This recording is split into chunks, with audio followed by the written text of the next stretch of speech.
Niki kula pun janji nggih. Kula niku kan Selasa bulan yang lalu niku khatam hikam. Terus kula mulang hikam teng mriki Selasa pagi niku pun sekitar 2 tahun. Pokoke walhasil diparingi Allah niku khatam. Terus kula kepengin napa? Ngatami donga nu saniki mergi cara ulama tambah kathah tambah napa sae. Dadi ora usah sampean di perasaan ora melok ngaji kok melok khataman. Sing ngaji ya mbok paham ora ya ora roh. Sing ora ngaji pokoke ora roh padha ora roe sing penting ditampa napa pangeran ngoten mawon. Dados kula gadah azam pokoke donga ngoten mawon nek donga ya ora usah tenanan ya apik ora ya apik. Mergo pangeran mesti napa pirsa. Jadi tenanan itu ikhlase, nak ndonga ora usah tenanan, sing tenanan apa? Mergi cara hikam niku termasuk ngeten. Hikam niku yang ngarang hikam niku jenenge Ibnu Athaillah As-Sakandari. Ini muridnya Abdul Abbas Al-Mursi. Abdul Abbas Al-Mursi niku muridnya Abdul Hasan apa? Asyadzili. Kula niku sinau hikam mulai riyen mun bertahun-tahun sampai sekarang. Tiap badhe tilem sering mau hikam. Jadi hikam termasuk madzhab ngeten, tapi aja nut kados tiyang sing ora tau mlebu masjid wae aja nut iku wali. Nah kowe gawe-gawe. Nah kowe nglakoni ngono ben dadi wali wae ora mutu niku mboten alami. Hikam itu kalau berdoa itu sekali. Kula nu nate umroh 2009, terus haji 2013. Terus kemarin kula umroh malih tahun kemarin, baru ruwah kemarin. Niku kadang-kadang berkali-kali kalau itikaf teng multazam, tapi ora tau sida donga sampai sakniki.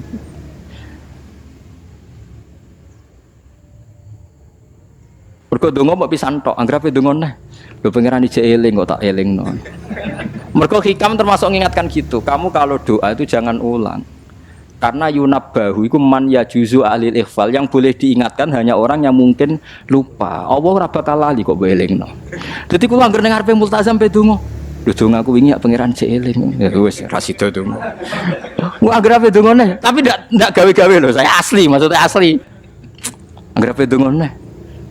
Kan cek eling kok. Ya wis.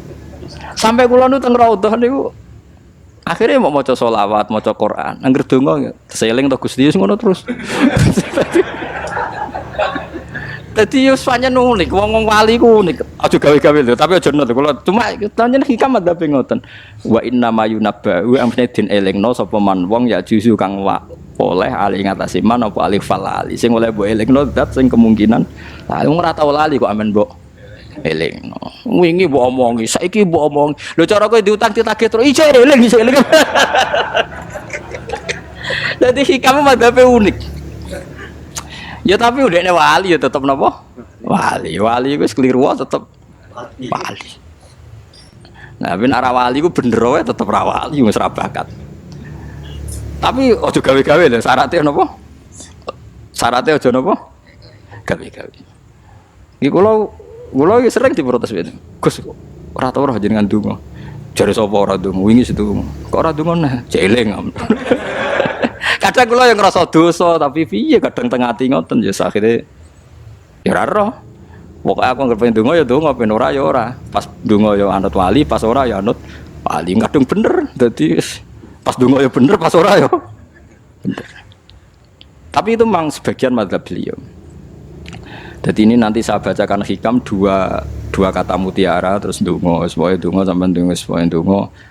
Piye-piye kita gadah sanad madhab yang diakui termasuk Thariqah Mu'tabarah selain Naqsyabandiyah, Qadiriyah apa Sadiliyah. Lah Sadiliyah itu nggih hikam niku meneh mergo hikam sing aran Abdul Abbas Al-Mursi murid Abil Hasan apa Asyadzili. Sehingga orang tahu madhab Sadiliyah ya lewat kitab napa hikam. Makanya kitab-kitab apa saja generasi setelah beliau itu enggak bisa lepas dari kitab napa hikam. Sampai darani hikam atau iya. Madhabe napa atau iya. Mergo atau iya iku maknane sing arangu napa Ibnu Athaillah disebut hikam atau iya. Itu beliau sebetulnya ya ada orang alim yang butuh mikir jelimet nggih mboten. Ya wong waras wonten mawon. Misalnya orang waras begini, pancen wong waras itu beda mek waras pancen. Misalnya gini. Saya ngambil uangnya Mustafa tanpa pamit boleh ndak? Ndak boleh kan. Terus beliau membuat makalah gini, kalau aja apal. Mana aka antat da'iya mimma lil makhlukin Allah itu mencegah kamu, melarang kamu mengklaim barang yang tidak milik kamu. Padahal sama-sama miliknya makhluk. Misalnya Mustafa punya mobil, aku milik saya boleh ndak? Boleh ndak sama siapa saya? Ndak boleh kan? Mustafa punya rumah, aku milik saya boleh ndak? Ndak boleh. Kalau mengaku miliknya orang sama-sama makhluk saja ndak boleh, apalagi kamu ngaku-ngaku hal yang milik Allah. Misalnya sifat menentukan nasib itu milik siapa? Allah. Menentukan su'ul khotimah atau husnul khotimah itu milik siapa? Kamu tidak boleh. Misalnya gedeng orang, oh wong ngono iku mesti su'ul khotimah. Lho sing nentukan itu milik Allah. Wong ngaku barange wong ora oleh apa meneh ngaku sing hake Allah Subhanahu wa taala. Jadi sebetulnya nak ngendikan ya normal saja. Artinya ijtihad itu kan normal, tidak perlu orang pinter banget. Tapi sing roh iku wong waras ngono maksudnya. Setelah dijelaskan kan masuk akal. Kayak tadi. Ndonga kok terus kaya sing mbok omongi wingi lali, urung lali kok sebule elingno meneh. Kan masuk akal.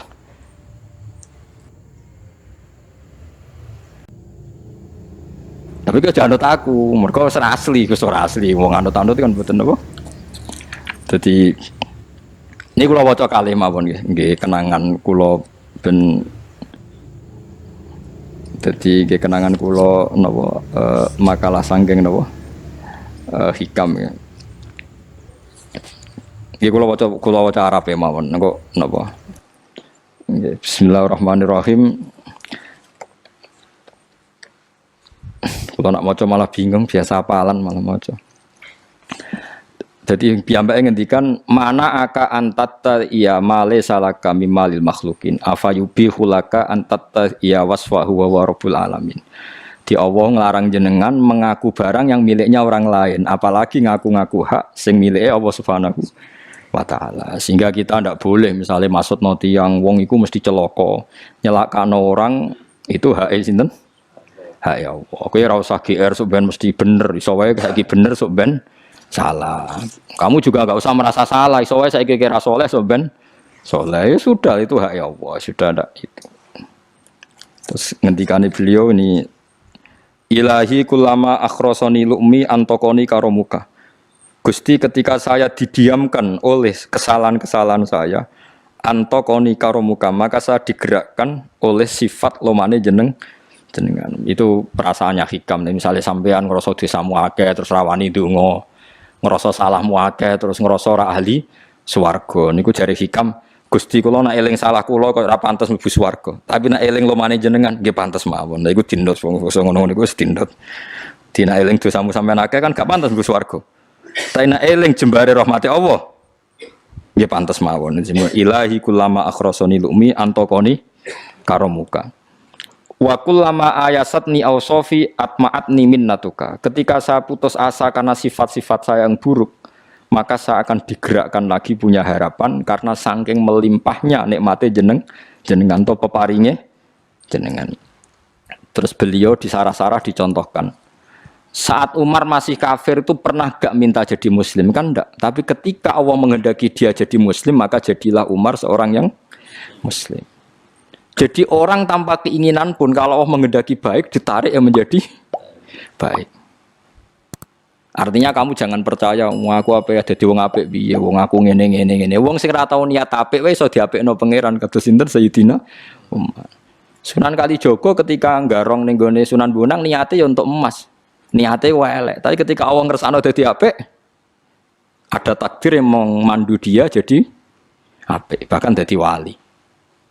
Itu fakul lama ayasatni ausofi, ketika saya diputus asakan oleh sifat-sifat saya yang buruk, maka saya akan diharapkan lagi, diberi tomak, diberi harapan oleh banyak peparingin apa jenengan. Jadi intinya kalau suwun khasnya madhab Sadili itu melihat sisi positif.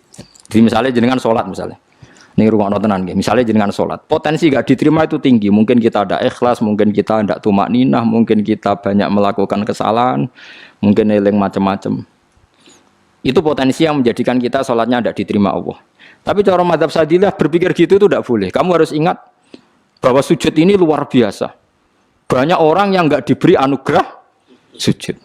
Orang bertahun-tahun, berpuluh-puluh tahun hidup kafir tidak pernah sujud. Kamu sekarang ditakdir mau Sujud. Jadi mestinya kena sholat bersolat subuh, matur nuwun Gusti tadi saya sujud sama jenengan, matur nuwun Gusti tadi saya rukuk sama jenengan. Gak usah mikir buat ditampa apa ora, eling terus. Nanti setelah zuhur ya begitu. Eling terus tadi ditakdir sujud, ditakdir rukuk, ditakdir sholat. Sehingga madzhab Syadziliyah itu sampai mengatakan begini. Orang yang beribadah meskipun sedikit dan yakin bahwa itu peparingnya Allah, minnah dari Allah, itu lebih baik ketimbang ibadah banyak plus merasa kurang. Di misalnya Mustafa sholat, bersolat duhur gak marem, mungkin duhurku salah terus berbadiah kok sholat meneh. Sing kula sholat duhur tok ora usah, saking syukur kula, niku duhur kula makome. Ya nganti saiki duhur kula perkarane ngene iku dene kelakuane cek ngene iku dene.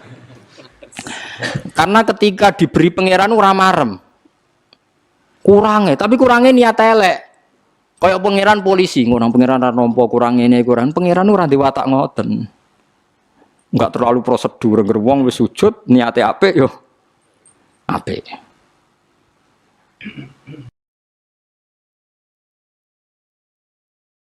Ya mulane kula nate debat mbek jenengan kula kan bolak-balik cerita. Sampai nak sujud itu untuk menjadi sah itu kan bathuk, tangan loro, dengkul loro, delamaan loro, sehingga harus sujud pada 7 anggota. Jadi menurut madzhab yang asoh kalau sujud itu harus 7 anggota. Tapi ada ulama yang mengatakan cukup bathuk tok ambek sikil. Angger wis ngene jenenge sujud. Alasannya ulama iki masuk akal. Saiki nak diwalik. Ana Zaid yang muslim.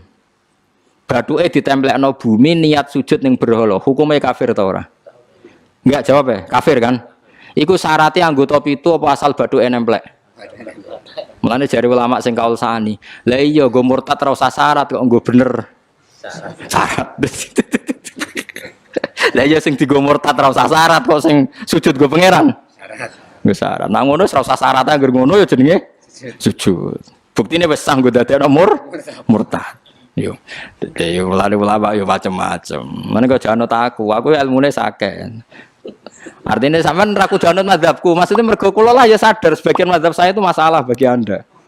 Tapi saya ikut Anda lebih masalah kan. Ngopo kok ora roh? Maksudnya kan gak jelas. Acuannya hukum ndak jelas. Ya karena tadi kamu sekolah di Australia, di Amerika, wong kok kancanan wong kafir. Tapi barokahnya anak-anak yang sekolah di sana, yang kerja di sana, akhirnya di Amerika ada masjid. Di Australia itu barokahnya mahasiswa, pekerja, orang kedonyan macam. Sekarang orang kedonyan di Taiwan, di Korea bikin komunitas masjid.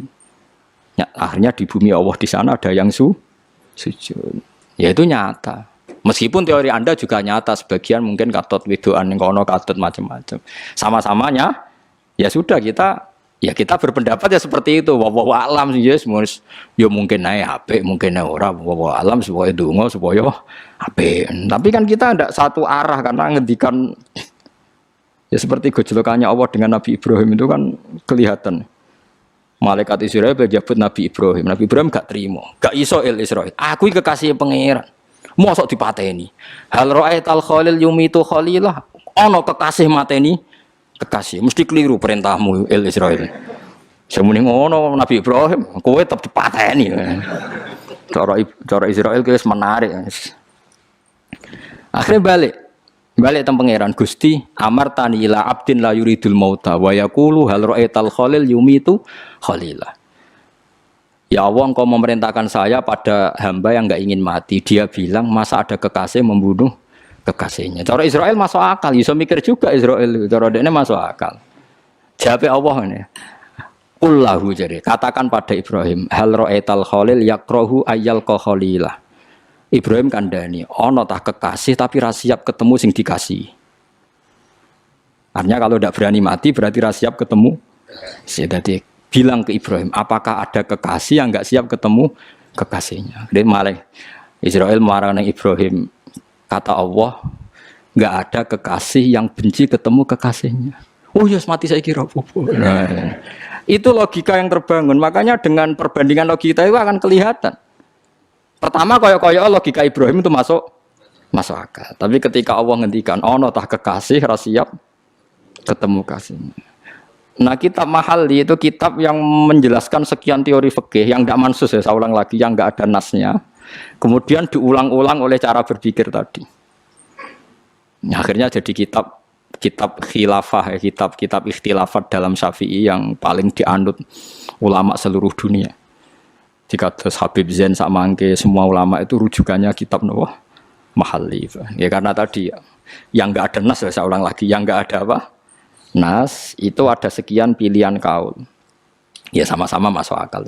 Meskipun dalam tradisi tertentu kita tidak mungkin mempraktekkan. Ke wanita kok jenazah kok gurih. Nak komen taqabbala wa minna minkum taqabbala wa. Ya Karim pasti dia kewo Kiai Sabreng.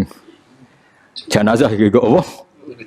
Gurih. Tapi saya sekarang mulai curiga dengan di Arab Saudi karena tetap ada sholat gaib tapi mayatnya sudah enggak di depannya sudah. Kalau menangi rian tentang buku-buku mayat itu tapi itu mungkin karena teknis ya, karena yang mati terlalu banyak dan sering. Musim haji tok umpiro wae keselen kok no. Oke, terima kasih buat teman-teman yang sudah menonton video di channel ini. Semoga ilmunya barokah, bermanfaat untuk kita dan orang-orang di sekitar kita. Semoga juga setelah menonton video ini, hidupnya lebih tenang, lebih sabar dalam menjalani hidup, lebih tabah, dan juga lebih ikhlas. Jangan lupa terus dukung channel ini supaya terus berkembang dengan cara klik like, tinggalkan komentar, klik subscribe karena subscribe itu gratis, dan jangan lupa klik tombol notifikasi supaya teman-teman selalu mendapatkan pemberitahuan setiap channel ini upload video baru. Oke, terima kasih. Wassalamualaikum warahmatullahi wabarakatuh.